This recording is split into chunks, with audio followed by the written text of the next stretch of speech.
Hello, everyone, and welcome back to part two of our two-part series on effective communication and strategies for resolving conflict.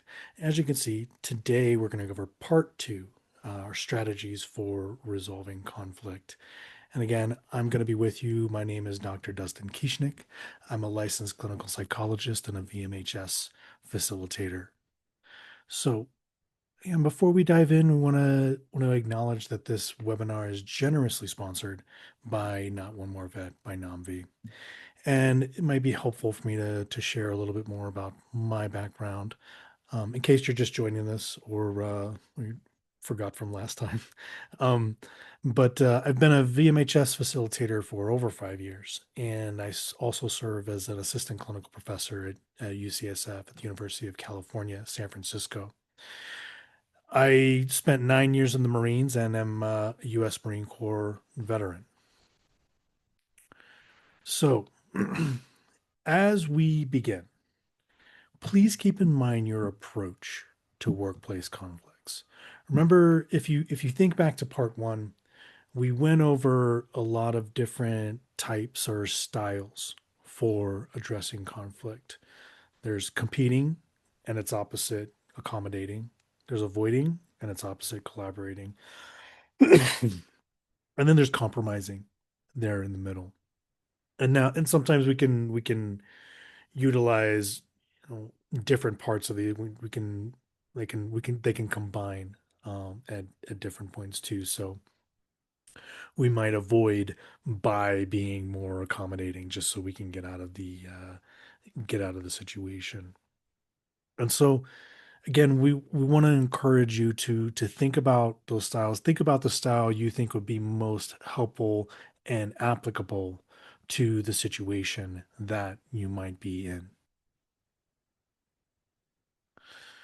So we're going to also talk about a framework for approaching conflict resolution. And that framework is the CAR model. This model was developed as part of a trauma informed customer service implementation with a large technology company. And so it really hits on really on three different phases. So CAR stands for contain, assess, resolve. And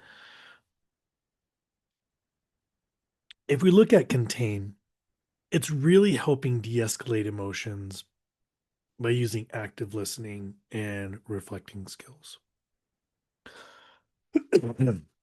Sorry for this cough. And then the A standing for assess. So we identify the underlying emotions and needs while quickly evaluating and understanding the context. And then we try to resolve. We pivot to a beneficial resolution and hopefully develop a sense of closure. It also allows us to set clear expectations going forward.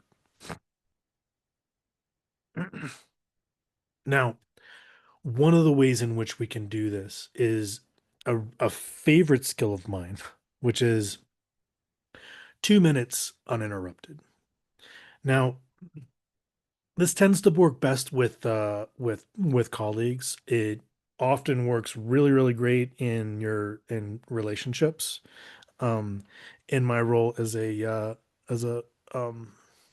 in counseling couples, I often encourage them to use this technique because what it does is it allows us to take in the perspective of the other person. So often when we're in the situation, we're just thinking, we're not listening. We're just thinking about, or we're listening just enough to think about how we can refute and what we can say in response. And so 2 minutes uninterrupted, first person gets to talk about a specific issue or concern for 2 minutes. We also want to try our best to relegate it to that specific issue or concern. The more issues and concerns we bring into the mix, the more confusing it's going to be, the less likely we're going to be able to come to a resolution. So the other person listens and does their best to absorb what the other is saying without thinking of a retort, without thinking about how to refute it, without thinking about what to say in response. And you can set a timer to this. And at the end of the 2 minutes, the expectation is the person that was listening reflects what they heard back to the first person, right? What this does is it allows two things. One, for the first person to know that their 2 minutes were heard and understood. It also allows for them to correct if anything was heard that was inconsistent with the intent of the first person. And then you switch places, right? So the second person gets their 2 minutes. The first person listens, does their best to absorb. At the end of the 2 minutes, they are able to reflect what they heard back. And often, just by doing this, it relieves so much of the intensity. Um, Now, it doesn't have to be 2 minutes is a really good just uh, guideline.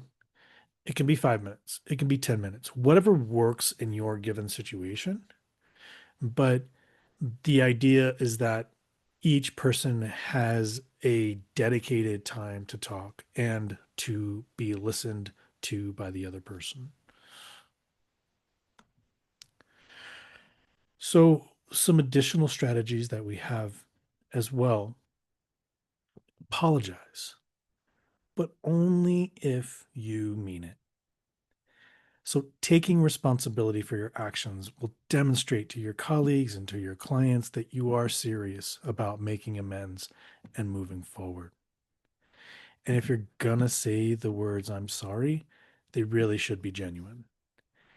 It also may be meaningful to others for others to hear specifically what you're apologizing for. So more than just the I'm sorry for. An example might be, I'm sorry for forgetting to order the prescription. It just may go much, much farther than I'm sorry because it acknowledges the specific mea culpa. Something else to consider when we think about um, apologizing is that it really does allow us this opportunity to repair. It allows because so much of what we're doing is we can't always avoid conflict. We can't always avoid difficult conversations. We can't always avoid things being intense. We can often work to repair it. And apologizing is one of the ways in which we can repair. We also another strategy that we can utilize is mindfully shifting focus.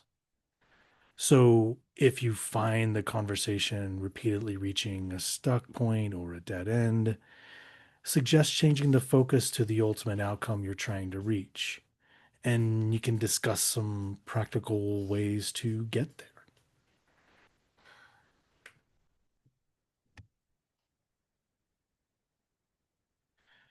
So another thing we can do is consider your colleague or your client's state. So when at all possible, important discussions should be had when both parties are fully present.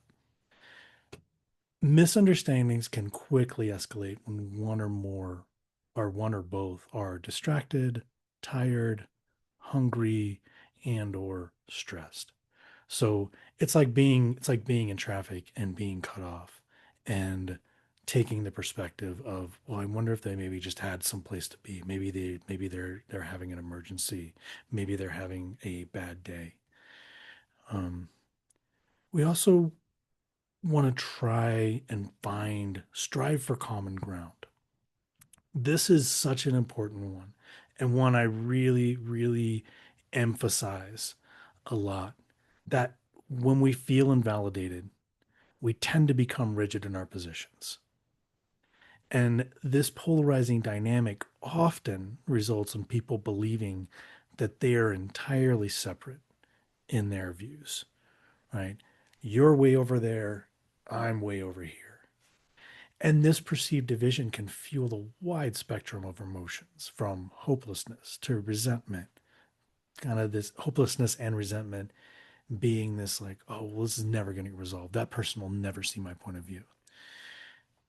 In most cases, however, there is usually some aspect of the topic that both parties can agree on.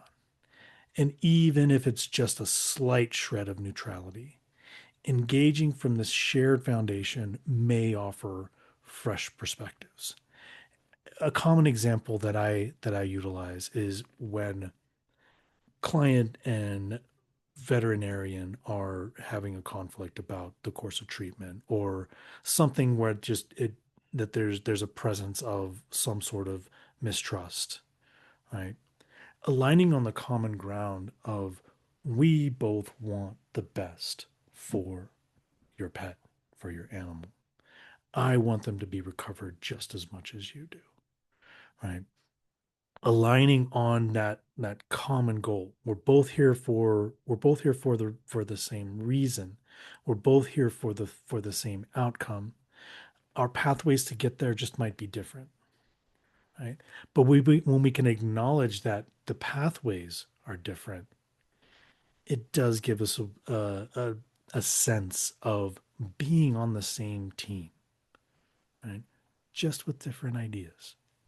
This one's just I can't reiterate this strategy enough. It's one of the most powerful that you can utilize, especially when there's something that's a really, really high intensity conflict. Also, a part of resolving conflict and a part of having good strategies is also maintaining healthy boundaries. Right. Boundaries allow us to conserve our energy. They allow us to feel refreshed. They allow us to feel like we're not being just trampled over. Right. If we think about just the actual definition or meaning of a boundary is this, it's this perimeter. It's this often this fence or often this brick wall.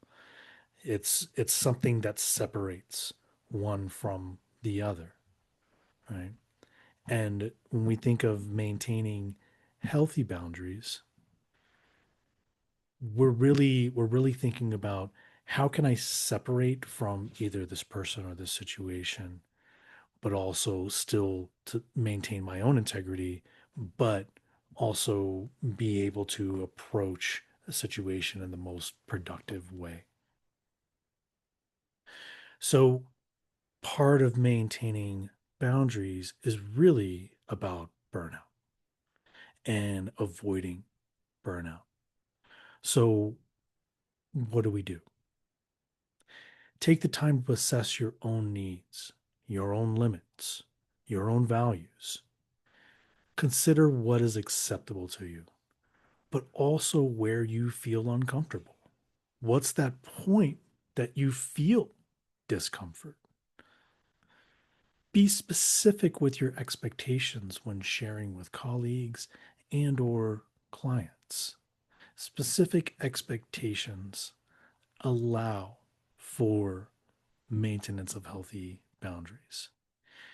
Examples might include limiting personal questions, having moments of privacy to think or regroup, setting work hours, like being off when you're off, being off, unless it's an emergency.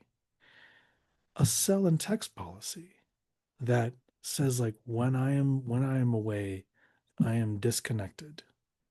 I won't be available.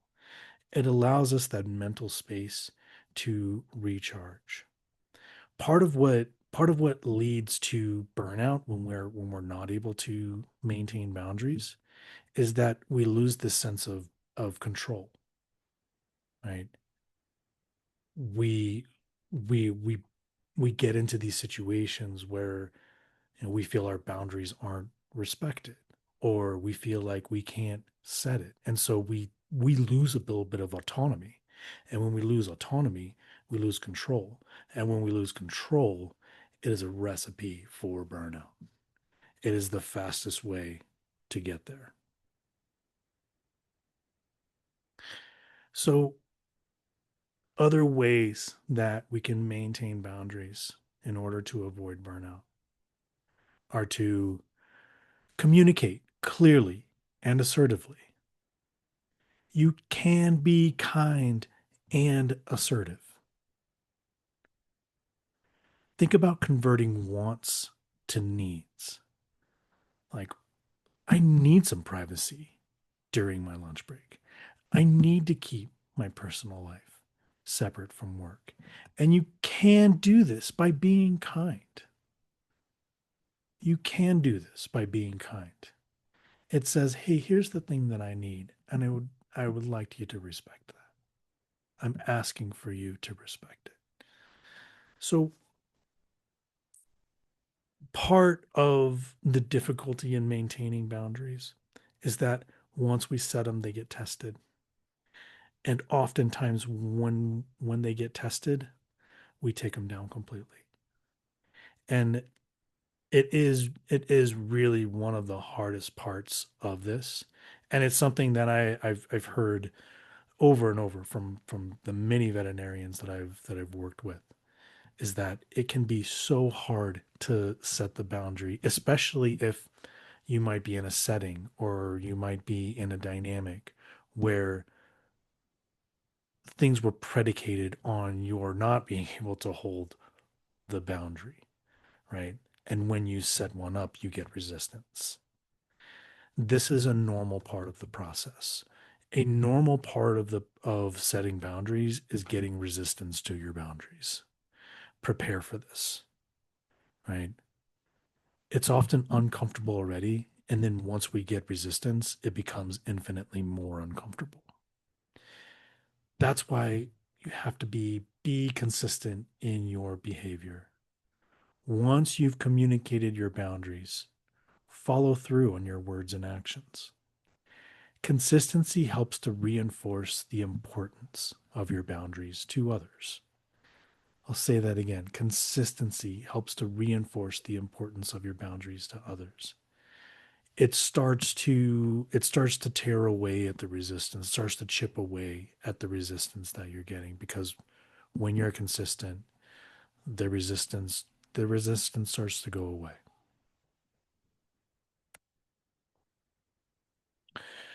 So, other ways of maintaining boundaries to avoid burnout are seeking support when you need it. If others disregard your boundaries despite your communication and efforts, it can be helpful to seek timely support from a supervisor or your human resources department. They might be able to guide you on how to handle the situation and what your hospital, your practices, policies are. Like, for example, how you might let go of a client that is unable to respect and acknowledge your boundaries. Practicing self-care. So, setting and maintaining healthy boundaries can sometimes be challenging, especially in a work environment that we care about. Practice prioritizing your own well-being. Put on your oxygen mask before assisting others. It's sort of the analogy of being in the plane and you get the safety brief and they tell you you should always prioritize putting on your mask before you assist others, right? Part of part of well-being is that we do prioritize ourselves before we assist others, because similar to the oxygen mask, if we're struggling to find oxygen, we're going to struggle to help others. If we're struggling in our own well-being, we're going to also be have difficulty helping and supporting and assisting others. um, Attending to well-being allows us to be able to show up, in the way that we think is most effective and most helpful. So a good example can be carving out time to eat and attend to personal needs. Maybe it's scheduling activities you enjoy outside of work, going to your own doctor's appointments, right? All of these personal care things that are so easily sacrificed, that are so easily tossed to the side, right? We have to prioritize them because by prioritizing them, it allows us to be there for others. It allows us to have the resources to respond to conflict. It allows us to have the resources to implement the strategies for conflict resolution. Without that, if we're running on empty, we're going to have a lot of difficulty in being able to access the things that we need in the time that we need them. So, what are some things that you can say? Some specific examples that allow you to maintain a boundary. And this is where the word choice really, really matters. The words are important in this scenario. So, let's say there's a situation where you're running late. You can say thank you for your patience instead of saying I'm so sorry for the delay, right? It's subtle, it's different, but it's impactful. So another situation might be you're confident about a case or a diagnosis, a course of treatment, or a procedure. Instead, say, it would be best if we did such and such. Instead of saying, and there's no need to say, I think we might, in one case, there's an approach with confidence. There's an approach that imbues confidence. The other one says, I'm not so sure. And when I'm not so sure, others may not be so sure in me. Some other specific examples when you think about the situation of setting your schedule when you're busy. Say, could you do 10 a.m., 3 p.m., 4 p.m.? No need to say what time would be best for you, right? If you, because what often happens is that the time that's best for another person isn't always in line with the time that works best for us. But our style might be over accommodating to accommodate the other person at the expense of us. So, you know, they might say, well, the best time for me is at AM. Like, well, okay, well, let me see what I can move around so that I can make this appointment. When really, if I'd have just said, I have 10 a.m. available, could you do that? They can say yes. If they are unable to, they're setting their boundary, then we can go into negotiation process. Then we can go into problem solving. Once the situation, receiving a complex email and needing to respond.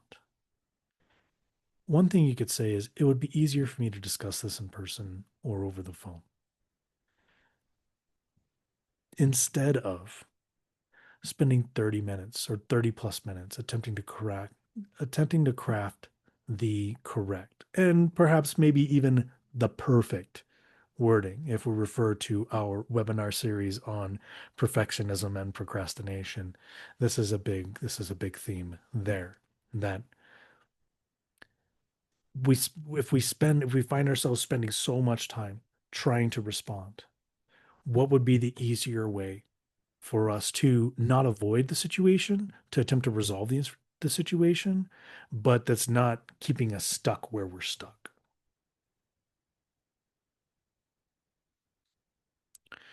So, some more specific examples. Situation, you have a scheduling conflict and you need to leave work. You could say, I need to leave at 3 p.m. today. I plan to return by 4. There's no need to say, could I possibly leave early and then divulge personal details and justification. I have to go to the doctor's appointment because I have to get this checked out. You don't have to say that. And part of maintaining boundaries is maintaining your confidentiality, maintaining your personal health information. There doesn't always have to be a reason or a justification for leaving or attending to something that you need to attend to. Um, so this one's a particularly important one for me. And Just being able to say, I'm going to leave by this time and I'll be back by this time. Um, Another situation, when you wonder if your colleague understands your request or instructions, we could say, please let me know if you have any questions. Um, like you could even ask, like, hey, would you be willing to just tell me what you just heard from me? Right. What did you hear in the instructions that I gave, just so we can make sure that we're on the same page. You know, there's no need to say, hopefully that makes sense, right? Because when we position in that way, people are more likely to not go into vulnerability if they're unsure. They're more likely to just say, um, yeah, sure, yeah, no, that makes sense. Um, Another way to say this might be, what questions do you have? Right? It says that it makes it permissible to ask questions. It infers like there's probably questions that you'll have for this, and I recognize that. What questions are those so that I can answer them now so that we're on the same page, right? That language can be really, really important to maintaining the boundary. It's more autonomous. It provides you a little bit more control. And when you approach it sort of more in a more, maybe a more meek way, and say, hopefully that makes sense, it doesn't always allow for the possibility or the potential for dialogue. Another situation, you make an error and your colleague or client calls you out on it. You could say, thanks for catching this. I appreciate you letting me know. There's no need to say or apologize profusely and say, oh my gosh, I'm so sorry. I completely missed that. It'll never happen again. Right. It acknowledges that, hey, I can overlook things, I can make mistakes. I'm glad you caught it, because I always want people to be able to catch things. I catch it in others, and I hope people will catch it in me. When another situation, when somebody's asking for a response that's not urgent, you can say, this is important for me to me. I'd like to think it over and get back to you. When do you need a final answer by? There's no need to provide them with a rushed or an immediate answer. If it's important, take your time. In a way, it's asking for permission, but it's saying, like, hey, I'd like to really consider this. Please allow me the time to do so. Now, here's one of the um, a really, really good conflict resolution technique. It's also a way of battling the resistance that comes when you set boundaries, right? If we expect the resistance to come, this is a strategy that you can use that can help with staying strong and staying consistent and maintaining your boundary. So the acronym is Dear Man, but the D is describing the situation specifically, and it's drawing on our part one of our series, the I plus XYZ statements, that I feel this when you do this in this situation. So it expresses the E part there is, it expresses your emotion, it expresses your intent, it expresses the impact that it has on you. The A is for assert. Here's where you assert your boundary. So you put your boundary into place and ask them to respect it. But this is where the R comes in, because if you get resistance, reinforce it. Be able to say, I really am insistent about this, and ask that you please respect it. Being mindful, the M, is about being mindful of the other person's perspective, being mindful about what's happening within you, and also appearing confident, knowing that I have a right to my boundary and I'm going to assert that right. The N is for negotiate. At least you might need to be willing to negotiate, especially if you get resistance that comes from a less reflexive place. You get resistance that comes from like, hey, well, would you at least be willing to do this? Be ready and willing to at least consider that. So use this, put it into practice, and hopefully it will. I have no doubt that it'll work well for you. So uh, thank you again for listening to part two of this series. NOMV, Not One More Vet, curates a variety of resources for support staff that can be found on our site at NOMV Resources. Informative webinars, just like this one, can be found at Not One More Vet's YouTube channel. Additionally, NAMV's Lifeboat program provides anonymous peer support for veterinary professionals, and Clear Blueprint is a workplace well-being program. NAMV's list is a database of peer-submitted resources, and we also offer support grants for individuals and emergency grants for clinics. And click on the link if you have the slides. Click on the link there for more information. If not, reach out to VMHS at nomv.org. Please don't hesitate to reach out if you have any questions at all. VMHS at nomv.org. We also wanted to run through the list of selected sources that we used in the adaptation of content for these slides for this presentation. Feel free to take a picture, engage, check out the resources. A lot of times there's a lot more information than we can provide in a short webinar here. So again, thank you so much for attending. I hope to see you all down the road. And please, again, feel free to reach out for any questions that you might have.